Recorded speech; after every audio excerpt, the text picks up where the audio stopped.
Okey, Assalamualaikum ya. Salam sejahtera, salam kuasa ketiga. So macam biasalah, jika audio jelas boleh tolong maklumkan kepada saya sebab saya tak boleh bercakap kuat. Share ramai-ramai dan juga sertai Telegram saya ya, Regi Jesse Rita Odin. So maaf ya, lewat hari ini saya buat live.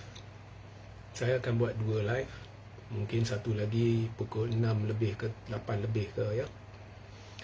So live ini saya harap anda dengar baik-baik, khususnya jika anda penyokong Perikatan Nasional. Okay? Namun saya buka kepada semualah, PH ke Perikatan ke, nak dengar ke. So ada satu soalan menarik dan juga ada satu artikel menarik yang saya nak ulas bersama ya. So soalannya mudah.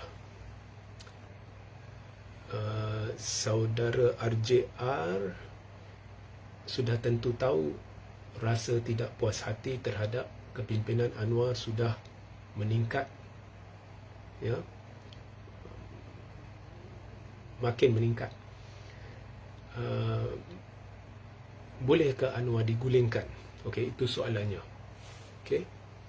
Dan artikel yang saya ingin longgok bersama untuk ulas ialah artikel dari Bebas News yang merupakan artikel it's an opinion piece ya, pendapat ya, oleh Ghaffar Muhammad. So Ghaffar Muhammad ini adalah pengerusi Advisory Council Pro-Wajah ya, Pro-Wajah. So artikel Bebas News ni bertajuk A New Hope for Malaysia, Leadership with Faith, Bersatu and PN Putting the Nation First. Dan kalau awak baca ni, dia memang puji tahap langit lah, bersatu ya. Okey, so saya ingin nonggok bersama. Nah, untuk menjawab soalan ni, bagi mereka yang dah lama bersama saya, awak tahu saya dah ulas secara berperingkat banyak perkara berhubung masa depan Perikatan Nasional. Apa yang saya lihat akan menjadi realiti selepas PRU 16 dan PRU 17 ya, apa yang harus dilakukan oleh Perikatan Nasional untuk menang pilihan raya. Mengapa saya kata sukar bagi Perikatan Nasional menang pilihan raya jika tidak berubah? Semua tu dalam banyak live saya dah buat. So untuk merungkainya dalam satu live ni mustahil.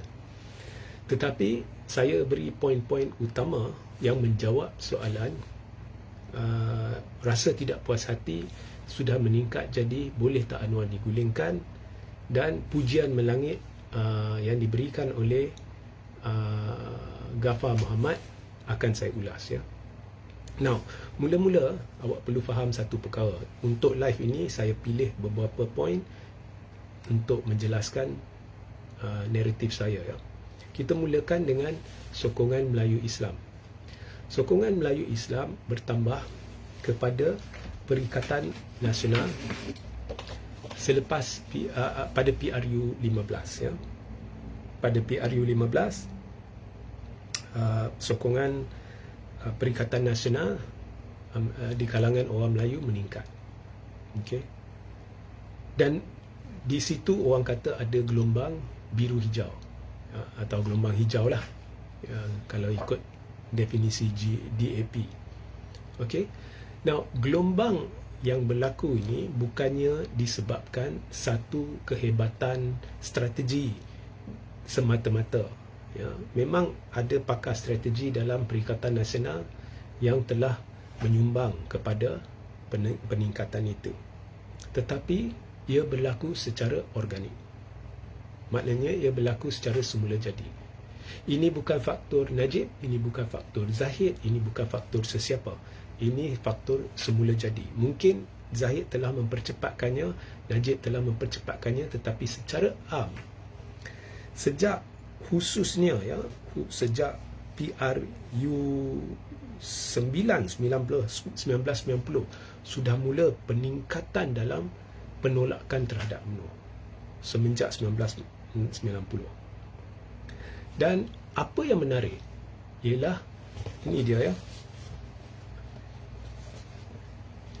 garis ini adalah 1990. Okey. Ini carta UMNO ya, penyusutan dia, dan ini carta PAS, peningkatan dia. Apa yang menarik ialah apabila bermula pengunduran orang Melayu daripada UMNO dan berlaku peningkatan sokongan Melayu terhadap PAS, ia berlaku ketika PAS mula belajar bentuk gabungan-gabungan. Ya, dia bentuk gabungan lah, semangat lah. Kemudian dia bentuk gabungan dengan yang inilah. Kemudian dia bentuk gabungan dengan yang itulah. Bila sahaja dia berada dalam gabungan, Melayu terujar untuk sokong PAS. Itu realitinya. Okey? Itu realitinya. Dan saya rasa PAS pun sudah sedar benda ini. Dan bila berlaku penolakan terhadap parti UMNO sejak 90-an dan terus menolak. Ini bukan lagi faktor pemimpin ke faktor semasa. Ini memang orang tolak parti UMNO. Maknanya nama UMNO sudah busuk. Dikaitkan dengan banyak skandal sejak berdekad lamanya. Okey? So nama UMNO sudah busuk, orang cari landasan baru. Nah, oleh kerana PAS hanya mentadbir beberapa bulan bersama Muhyiddin, jadi PAS masih terselamat daripada nama dia busuk. Okey? Alright. So PAS ni masih dalam keadaan selamat, dia jadi tumpuan orang Melayu. Ini terbukti pada PRN 6 negeri. Pada PRN 6 negeri, ia menjadi ujian sama ada gelombang hijau yang wujud pada PRU 15 boleh dikekalkan atau tidak. Dan pada PRN 6 negeri, kita dapati memang kekal, malah meningkat sedikit. Di mana sokongan Melayu Islam terhadap PAS menyebabkan, kalau dulu PH campur barisan pegang 60% jumlah kerusi dalam 6 negeri, tiba-tiba PAS campur bersatu atau perikatan pegang 60% kerusi. Ya. So, trend PRU 15 berterusan di PRN 6 negeri. Maknanya PAS ini masih image dia bagus. Adakah bersatu image dia bagus? Well, ketua bersatu adalah orang UMNO, bekas UMNO. Bersatu ni banyak dikaitkan pemimpin-pemimpin dia dengan UMNO. So, bersatu mendapat manfaat dari PAS. Bukannya PAS dapat manfaat dari bersatu. Namun, keberadaan bersatu dalam Perikatan Nasional dalam satu gabungan bersama PAS mengujar orang Melayu, jadi PAS pun dapat keuntungan di situ sikit, bersatu pun dapat keuntungan di situ sikit. Saya dah beritahu, setiap kali PAS duduk dalam gabungan, sokongan terhadap dia meningkat. Now, ada orang mungkin beritahu saya, kalau Regi kata dari tahun 1990 sokongan Melayu terhadap UMNO berkurang, mengapa ada pilihan raya dia meningkat? Sebab persempadanan semula. Setiap kali berlaku peningkatan, awak kaji tahun itu berlaku persempadanan semula. Ya, ini yang tinggi ni faktor paklah, itu kita boleh abaikan. Tetapi bila Najib 2008 bila Najib berhenti buat persempadanan semula, awak tengok UMNO turun. Faham tak? Okey. So, penolakan ni adalah penolakan semula jadi. Dan dilihat semakin golongan veteran ada yang meninggal, ya, dan golongan muda golongan muda ni tak suka UMNO. So, ini adalah semula jadi. Okey. So, adakah Melayu akan tolak UMNO pada PRU 16? Okey. Saya rasa ya, akan ada lebih banyak penolakan sebab trend dia, golongan muda tolak UMNO, golongan tua ni ada yang akan meninggal. Okey? Alright. Bukan saya suka kata ada yang akan meninggal, tapi itu hakikatnya lah. Okey. Sekarang ni cerita dia PRU 16 awal atau lambat. Saya berpendapat PRU16 akan diawalkan mungkin berkemungkinan besar tahun depan atau selewat-lewatnya 2026 sebelum persepadanan semula. Jadi mengapa saya cerita itu, mengapa saya berpendapat begitu, awak perlu scroll ke bawah dan rujuk live-live saya yang lepas. Awak cari tajuk yang bila awak lihat tajuk tu awak akan tahu, ya. Saya nak ulang di sini, live ni boleh sampai 4 jam. Okey. So sekarang kita lihat PRU 16 berlaku sebelum persepadanan semula dan PRU 16 berlaku selepas persepadanan semula. So saya jangka PRU 16 akan diadakan tahun depan ataupun selewat-lewatnya 2026, awal 2026. Now, adakah sokongan Melayu akan kembali kepada UMNO? I don't think so. Okay?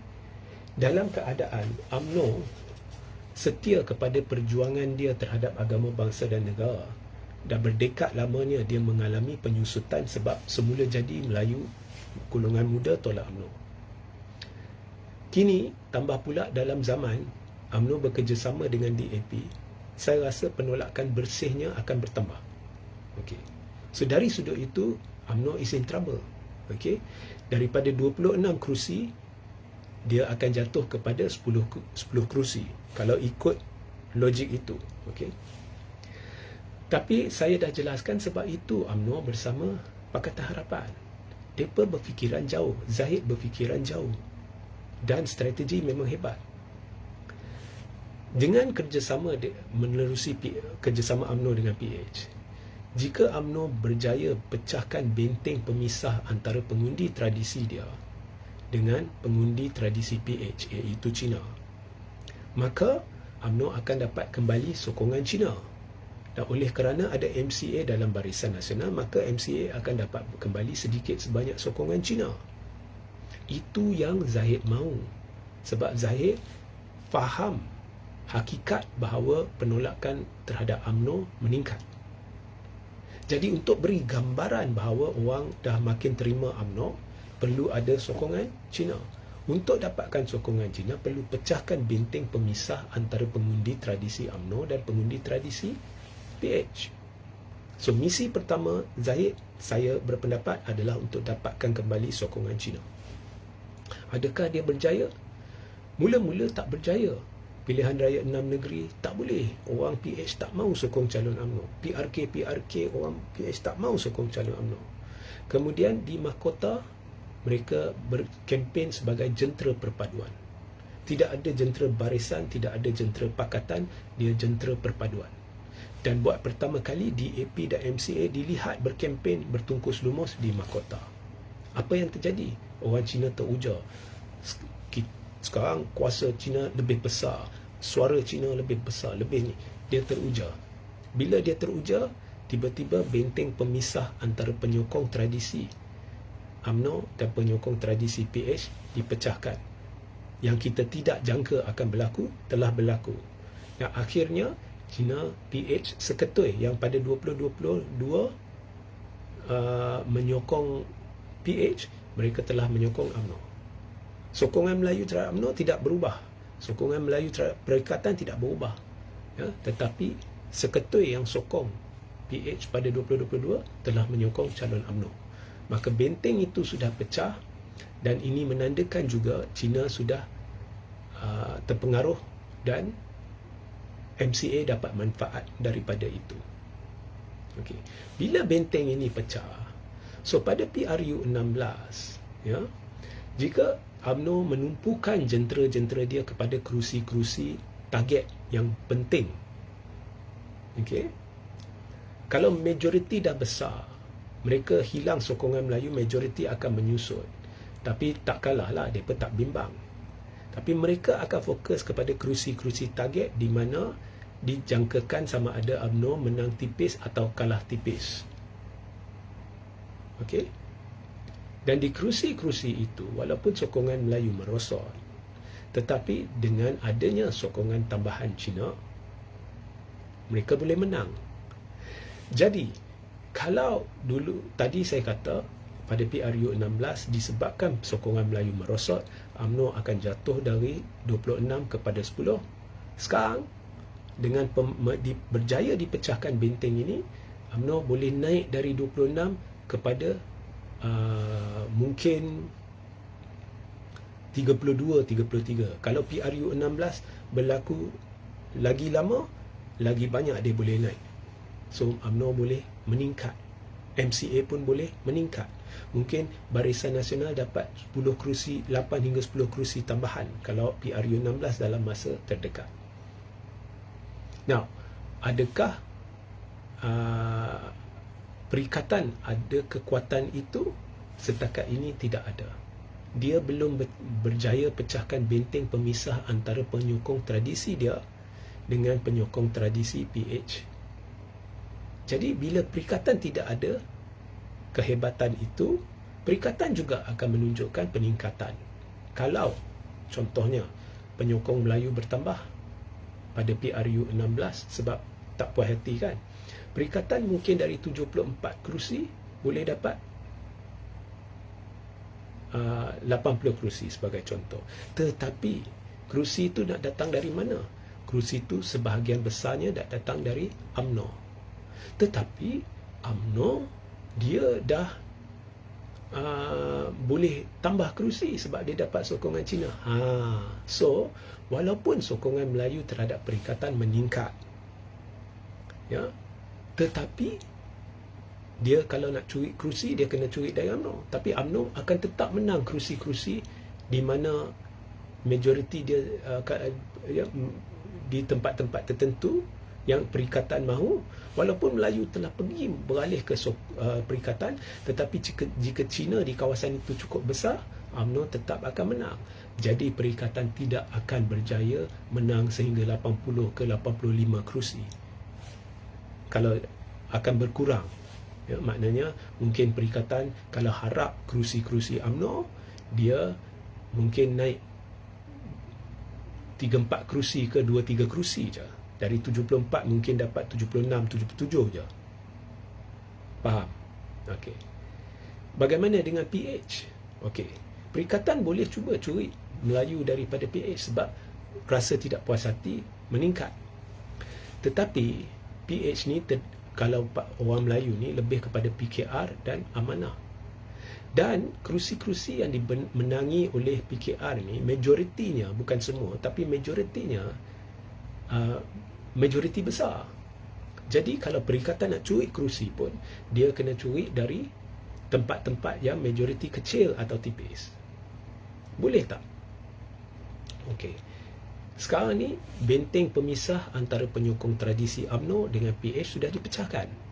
Walaupun sokongan Melayu terhadap UMNO menyusut, tetapi tetap ada. Jika jentera perpaduan berjaya meyakinkan penyokong UMNO untuk sokong calon PKR atau calon amanah. Okey, PKR hilang sedikit Melayu kat sana tapi dia dapat balik dari UMNO, dia kalah tak kerusi itu? Tak kalah. Jadi kesimpulannya, kalau perikatan nak tarik kerusi, memang Melayu ramai menolak. Ya, makin ramai Melayu akan beralih ke Perikatan Nasional. Memang betul, itu saya setuju. Tapi jika perikatan kalau UMNO tidak dapat sokongan Cina dan PH tidak dapat sokongan orang UMNO, maka perikatan dijangka boleh naik sampai 80 ke 85 kerusi. Dia curi dari PKR, dia curi dari amanah, dia curi dari UMNO. Mungkin 85, mungkin 89 kerusi pun boleh. Tapi disebabkan sekarang ada risiko penyokong PH akan sokong calon UMNO dan penyokong UMNO akan sokong calon PH, keputusannya saya akan terkejut perikatan boleh naik 3-4 kerusi atau 5 kerusi. Saya rasa kalau naik pun 3-4 kerusi, ya, atau 5 kerusi maksimum. So boleh menang pilihan raya? Of course tak boleh. Of course tak boleh. Malah saya tak terkejut perikatan hilang lagi banyak kerusi. Sebenarnya dia hilang lagi banyak kerusi. Of course kalau UMNO meningkat, dia dapat kerusi dari mana? Dia dapat kerusi dari Bersatu. Dia dapat kerusi dari Bersatu. Okey? Sebab pesaing utama UMNO ialah bersatu. So tempat-tempat di mana majoriti bersatu tu lebih kurang, UMNO boleh curi. Jadi kalau UMNO meningkat, bersatu akan susut. Kalau UMNO meningkat, contohnya 6 kerusi, mungkin bersatu susut 6 kerusi, walaupun sokongan Melayu terhadap bersatu meningkat, tapi dia akan susut. So akhirnya UMNO akan meningkat. Barisan contohnya lah, MCA campur UMNO ni meningkat sampai 8 kerusi kalau PRU 16 tahun depan lah. PH mungkin meningkat 2 kerusi ke 3 kerusi, ya. Kerusi-kerusi ini datang dari mana? Majoritinya datang dari Perikatan Nasional, sebab mereka berjaya pecahkan tembok pemisah antara pengundi tradisi masing-masing. So perikatan akan drop, mungkin dari 74 dapat 68, 67. Okey. So kesimpulannya, walaupun sokongan Melayu terhadap perikatan meningkat sekalipun pada PRU 16, okey, perikatan mungkin akan mencatatkan pencapaian yang lebih buruk. Now, anggapan saya di sini adalah Barisan Nasional dan Pakatan Harapan berjaya ulangi strategi mahkota ketika PRU. Saya mengaku PRU dengan PRK berbeza. Jadi mungkin benda yang saya sebut ni tak akan berlaku sebab strategi di mahkota tidak akan berjaya di peringkat pusat. Itu saya mengaku. Tetapi saya sendiri percaya ianya boleh dimantapkan. Sebab itu Zahid pergi kepada PH. Dia dah tahu orang Melayu makin tolak UMNO. Jadi untuk kekalkan kerusi, dia perlu balik sokongan orang Cina. Dia perlu perkasakan lagi MCA. Macam mana nak perkasakan MCA? Ni mereka pergi, mereka berkempen bersama, dah terbukti orang Cina boleh terima. Faham? Okey. So kalau awak faham ini, sekarang ni kesimpulannya, jika PRU 16 tahun depan perikatan tak akan bentuk kerajaan, silap-silap PH akan jadi lebih kuat. Dan confirm, saya beri jaminan, ya, kalau perikatan tidak boleh berubah, Anwar akan jadi Perdana Menteri. So maknanya artikel pendapat yang diterbitkan di Bebas News oleh penulis Ghaffar Muhammad, walaupun saya hormati pendapat dia, tapi saya tolak sebulat-bulatnya kerana ia tersasar daripada realiti. Dia menyasarkan sekarang ni sokongan Melayu terhadap perikatan adalah 85%. Ya, dia sasarkan lebih kurang 85%, dan dia kata di bawah kepimpinan Tan Sri Muhyiddin and his no nonsense PN team, mereka akan menang, ya, dan PRU. Atas dasar apa dia boleh kata menang? Ya,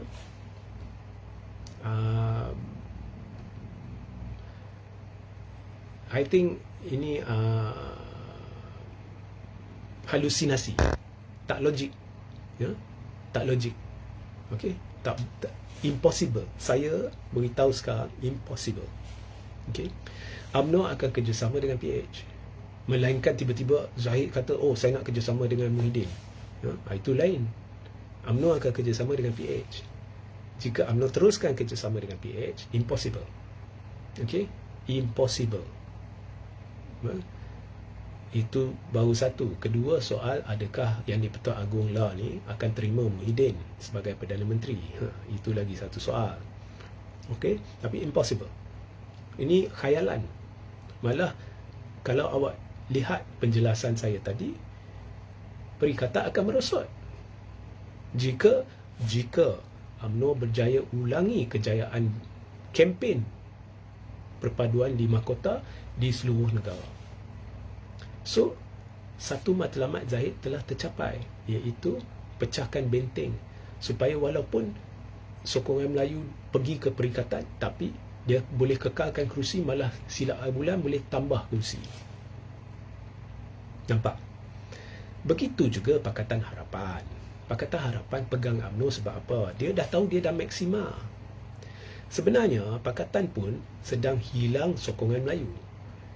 Kita jangan kira PRU14 sebab PRU14 adalah one off. Faktor Tun Mahathir yang menyebabkan PH menang majoriti. Kita banding PRU13 dengan PRU15. Sokongan PH, sebenarnya prestasi PH menurun. 81 kerusi itu kira menurun. Mengapa menurun? Sebab orang Melayu makin ramai lari ke perikatan. Jadi sama seperti UMNO, PH tahu dia akan hilang sokongan Melayu pada PRU16. Okey? Tetapi berbanding dengan UMNO, PH ni nyawa dia lebih kepada orang Cina dengan orang India berbanding dengan orang Melayu. Okey? So memang pun sokongan Melayu terhadap PH ni adalah minoriti berbanding dengan Perikatan Nasional majoriti. Okey? So sokongan Cina dah maksima. So untuk PH naik lagi dari 81, dia perlu sokongan tambahan orang Melayu. Tapi orang Melayu lari ke Perikatan. Okey. UMNO pula dia nak sokongan Cina. Sokongan Melayu dia kecil. Dia lari, dia nak sokongan Cina.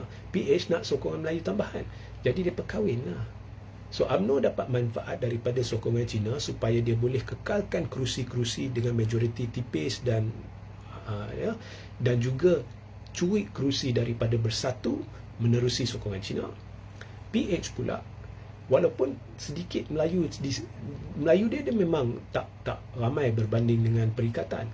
Kalau separuh daripada dia lari kat sana, tapi tak apa, kita dapat balik daripada pengundi UMNO. Walaupun pengundi UMNO akan susut, tapi dia boleh tampung balik yang hilang. Jadi PH boleh kekal. Ya. Jadi saya berpendapat misi bersama PH dengan UMNO ni sebenarnya adalah kerjasama dan cuba sedaya upaya cari formula untuk pecahkan benteng pemisah antara pengundi tradisi masing-masing supaya UMNO boleh kekalkan kerusi yang ada dan mungkin tambah kerusi, curi kerusi dari Bersatu dan PAS dan sebagainya, dan PH boleh kekalkan prestasi atau mungkin menunjukkan peningkatan sedikit. Tapi PH kalau menunjukkan peningkatan pun sedikit sebab PH akan bergantung kepada sokongan Melayu dari UMNO. Sokongan Melayu dari UMNO makin kecil. So kalau PH dapat manfaat pun sedikit. Mungkin daripada 81 kerusi meningkat kepada contohnya 83 kerusi. Tapi UMNO yang akan dapat lebih manfaat dari PH. Mungkin tambah, kalau PRU tahun depan tambah lagi 8 kerusi sebagai contoh.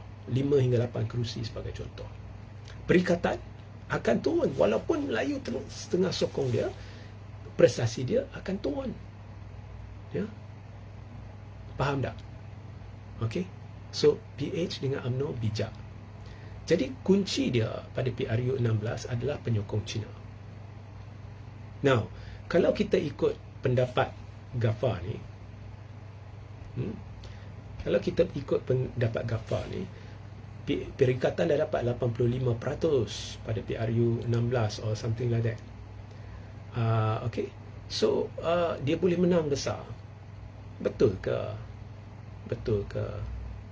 Sekarang ni yang lebih logik, yang lebih berpaksi kepada realiti ialah sokongan terhadap Perikatan Nasional di sekitar 75 hingga 80%. Itu lebih realistik bagi saya. Okey. So sekarang 75 hingga 80%.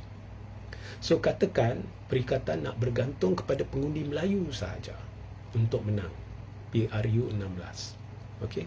Tak apalah, untuk tujuan perbincangan kita teliti perkara tu.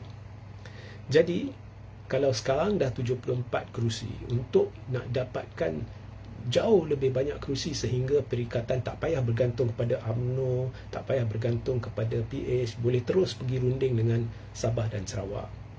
Perikatan perlu dapat sekurang-kurangnya 90 kerusi lah. Okey, 90 kerusi baru dia cukup kuat, ya. Daripada 74 nak naik kepada 90. Okey. Berapa peratus Melayu yang perlu beralih kepada Perikatan Nasional. Okey, katakan 5% beralih. Okey, so sekarang saya kata sokongan terhadap perikatan antara 75 hingga 80%. So kita katakan 80% lah sekarang. So untuk nak menang 90 kerusi sebagai contoh, atau 85 kerusi sebagai contoh, nak naik 10 hingga 15 kerusi, 5% Melayu beralih kepada perikatan pada PRU 16 cukup tak? Jangan lupa 5% Melayu ni teragih kepada seluruh Semenanjung, seluruh Malaysia, Semenanjung khususnya,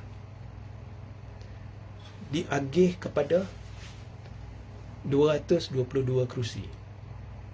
Mungkin ada kerusi yang lebih UMNO, lebih, so kita ambil 200 kerusi. So teragih antara 200 kerusi. Teragih antara 200 kerusi. Dan kita tahu kerusi-kerusi PKR ni, majoriti dia, kebanyakan kerusi, majoriti dia cukup selesa. Adakah 5% Melayu yang teragih antara 200 kerusi cukup untuk ubah keputusan di kawasan itu? Sedangkan PH, jika strategi PH dan barisan berjaya, jika apa yang dilakukan di Mahkota berjaya di Semenanjung, PH akan dapat manfaat daripada penyokong Melayu UMNO, UMNO akan dapat manfaat dari penyokong Cina PH. Adakah awak fikir 5% Melayu teragih antara 200 kerusi boleh ubah keputusan? Tak boleh. Majoriti PH cukup selesa. Dan UMNO, kalau dia dapat sokongan Cina, dia akan dapat majoriti yang selesa di kerusi-kerusi yang dulu dia menang tipis. Tak boleh, tak logik. Melainkan perikatan boleh pegang semua Melayu. Semua Melayu pinggirkan UMNO, semua Melayu pinggirkan perikatan. Dia dapat macam DAP dapat. DAP pada PRU 15 dapat 95% sokongan Cina. Jadi perikatan pun dapat 90 hingga 95% sokongan Melayu. Baru kita cerita. Nah, korang yang dengar, korang fikir perikatan boleh dapat 90 hingga 95% sokongan Melayu? Tak akan tercapai. Tak akan tercapai. Saya beritahu sekarang, tak akan tercapai. Nak sampai 85% pun tanda soal. Dalam keadaan ada bantuan ini kepada pesara dan ini kepada penjawat awam, dan tak akan tercapai. Dalam keadaan pemimpin-pemimpin dia tengah bergaduh.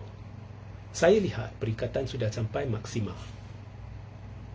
Golongan muda ni, Melayu muda ni adalah target kerana PRU 16 akan ditentukan oleh pengundi muda. Lebih 50% pengundi pada PRU 16 adalah 45 tahun ke bawah. Muda, ya. Dan makin muda pengundi ini, dia makin menolak politik yang hanya bertumpu kepada keagamaan atau perkauman. Dia lebih berfikiran terbuka. Dia tidak anti DAP seperti mana golongan 45 tahun ke atas, especially yang muda-muda ni, ya. Dia lebih ada maklumat berkenaan perkembangan semasa di tepi di jari dia dengan zaman internet ni.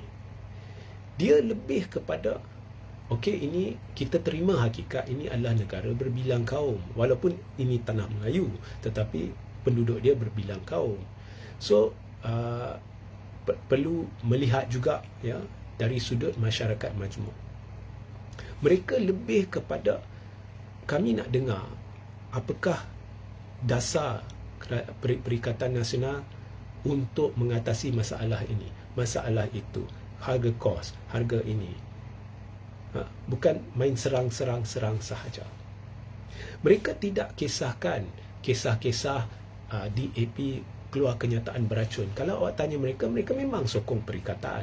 Memang mereka tak suka DAP keluar kenyataan beracun.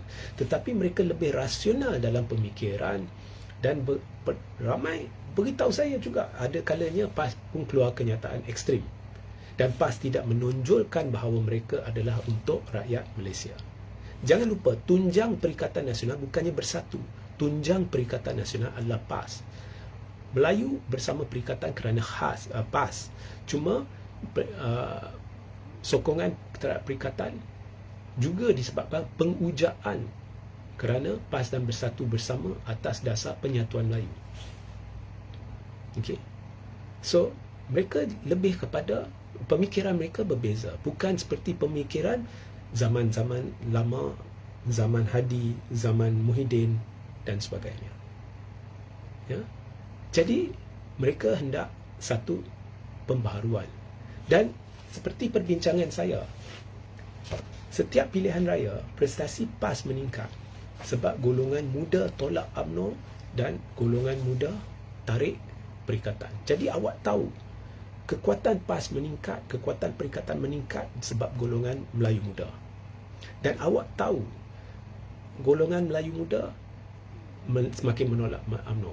Dan awak tahu, golongan muda adalah majoriti dalam PRU 16. Dah awak tahu semua ini, tetapi awak menonjolkan satu penampilan yang bukannya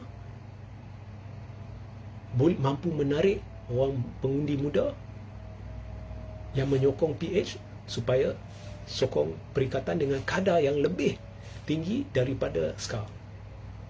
Sebaliknya, awak menampilkan image yang sebenarnya orang muda ni tidak kisah. Dia tidak kisah retorik. DAP cakap macam ini, itu cakap macam tu. Anwar ada masalah, luar tabi'ilah, apalah. Mereka tak kisah semua tu. Jadi naratif awak tidak boleh mendapatkan sokongan Melayu lebih daripada semula jadi. Semula jadi memang sokongan Melayu meningkat. Tapi awak tidak boleh mengatasi lebih dari itu. Dan ini nak cerita kononnya perikatan boleh menang sebab ada 85%. So, apakah awak fikir dengan keluar artikel-artikel seperti ini atau kenyataan seperti ini, ia boleh mempengaruhi orang muda? Inilah dikatakan cara fikiran orang-orang lama. Mempengaruhi orang dengan setakat baca macam ini. It doesn't work. Tidak akan berjaya kalau dengan pengundi muda. Maknanya, perikatan tidak tahu cara untuk mendekati golongan muda dan itulah majoriti dalam PRU 16. So, ada kegagalan strategi. So, maknanya awak tidak boleh berharap kepada pengundi Melayu semata-mata. Awak kena cuba dapatkan sokongan orang Cina. Nah, boleh tak dapat sokongan orang Cina? Boleh.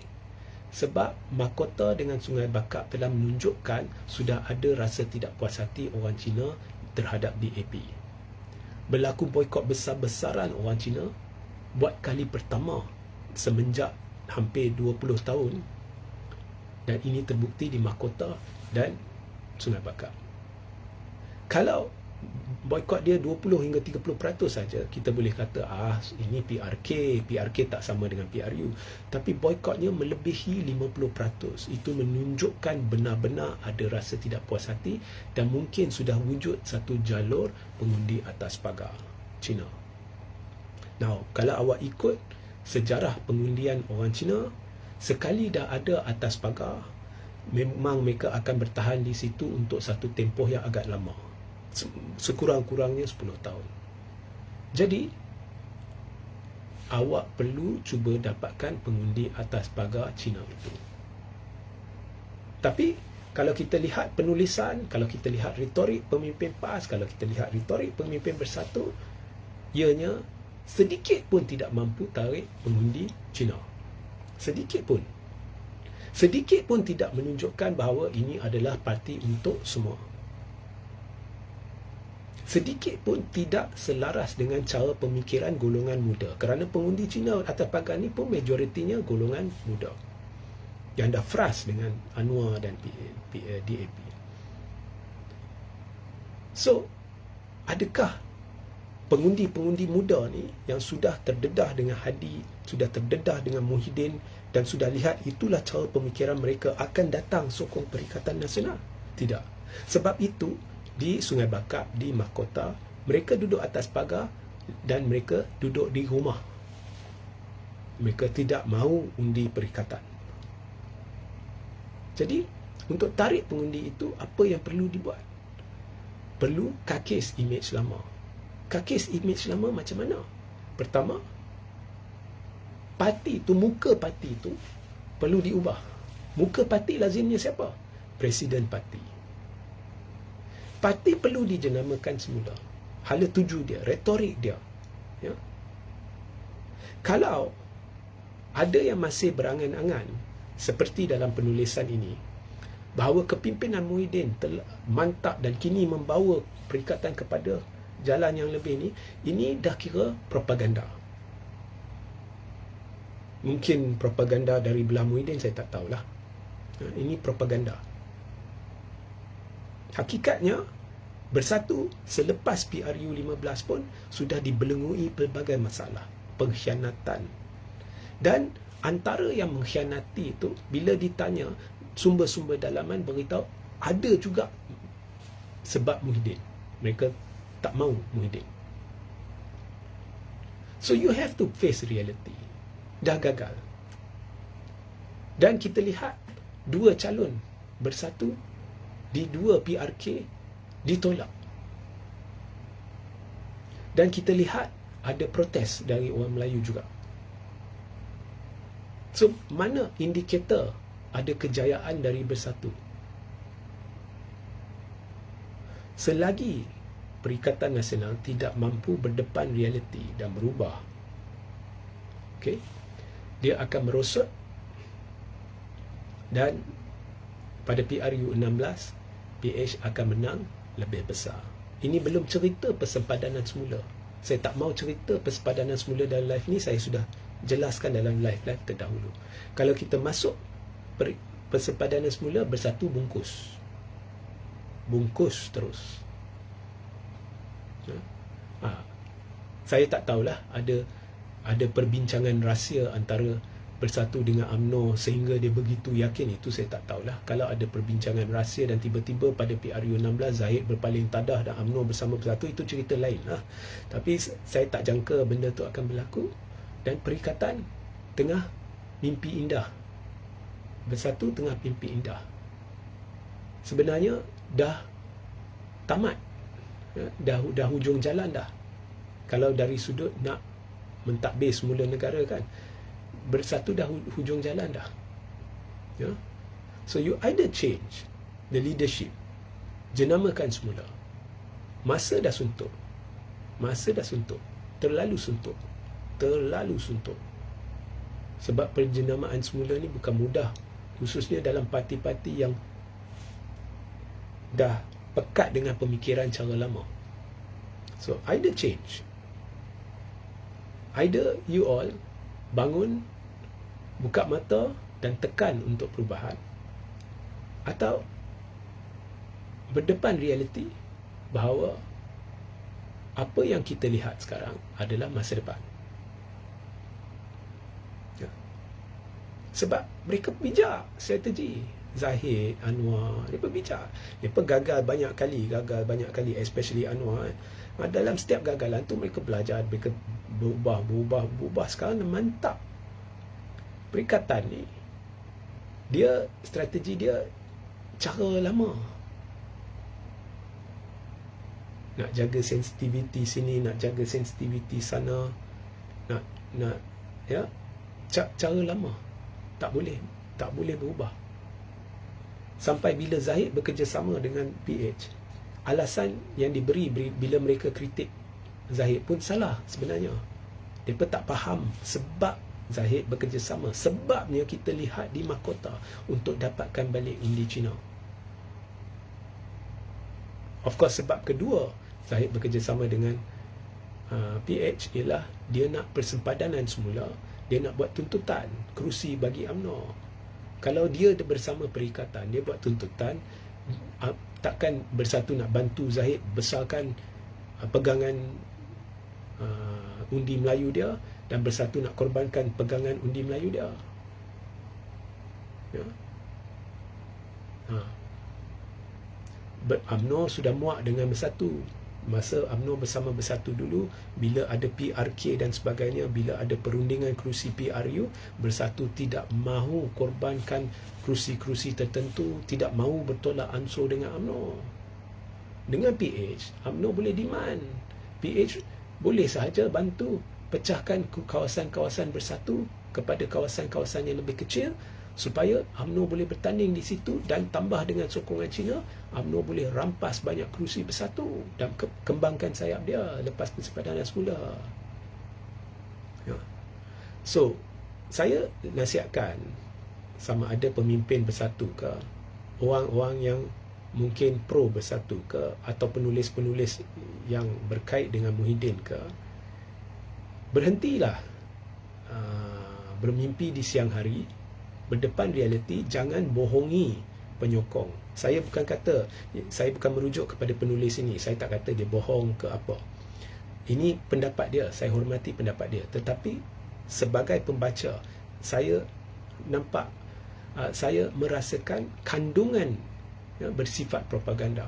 Mungkin dia tak sengaja, mungkin dia betul-betul percaya apa yang dia katakan, tapi bagi saya sebagai pembaca, ia bersifat propaganda. Tak ada logik di sebalik. Ya. So, kepimpinan berubah atau tutup buku. Okey? Tak payah nak buat task force dia ni, kami ada jentera baru sekarang, kami nak pergi kat luar buat apa? Naratif sama. Ya. Bersatu dah di penghujung jalan. Kalau ikut hala tuju yang ada sekarang kan, penghujung jalan. Mereka tak ada kemampuan, perikatan setakat yang saya lihat tak ada kemampuan untuk atasi cara berfikir orang-orang PH dan barisan. Dan mereka akhirnya akan terima padah. So, ubah atau tutup buku. Baik, ada orang minta saya juga untuk ulas berkenaan dengan belanjawan, yang itu pagi ya. So, sehingga kita berjumpa nanti. Assalamualaikum, salam sejahtera, salam kuasa ketiga.